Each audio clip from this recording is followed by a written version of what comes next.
अस्सलाम वालेकुम। आज हम बनाने जा रहे हैं बहुत ही मज़ेदार किस्म के नारियल पोटैटो बॉल्स।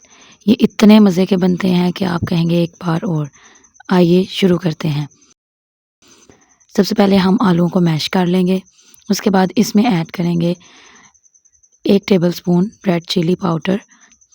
उसके बाद सब्ज़ मिर्चें, सूखा धनिया 1 चम्मच, नमक 1 खाने का चम्मच, मेथी हम आधी इसमें ऐड करेंगे और आधी इसकी इंटरनल फिलिंग के अंदर ऐड करेंगे।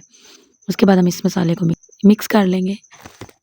इसके बाद हम इसके अंदर वाली फिलिंग तैयार कर लेंगे, जिसके लिए हमें चाहिए श्रेड किया हुआ चिकन, उसके साथ थोड़ा सा कोकोनट, वो भी हम उसको कर लेंगे कद्दूकश। उसके अंदर हम ऐड करेंगे मेथी, थोड़ा सा रेड चिली पाउडर और उसके साथ नमक ऐड कर देंगे। इन तमाम चीज़ों को हम कर लेंगे मिक्स। उसके बाद जो हमारे रस थे उनका हम चूरा बना लेंगे।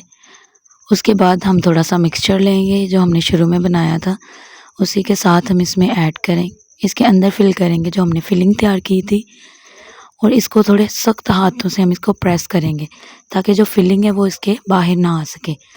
आप देख सकते हैं इस तरह से हमने इसे थोड़ा सा प्रेस करना है और हमारा बॉल तैयार है। इसके बाद हम इसको डिप करेंगे अंडे के अंदर इसको डिप करेंगे। उसके बाद जो हमने रस का चूरा बनाया था या क्रम कह लें, उसके अंदर इसको कोटिंग करेंगे। इसी तरह से हम सारे बॉल्स तैयार कर लेंगे। आप देख सकते हैं हमारे सारे बॉल्स तैयार हैं। अब हम इन्हें फ्राई करेंगे।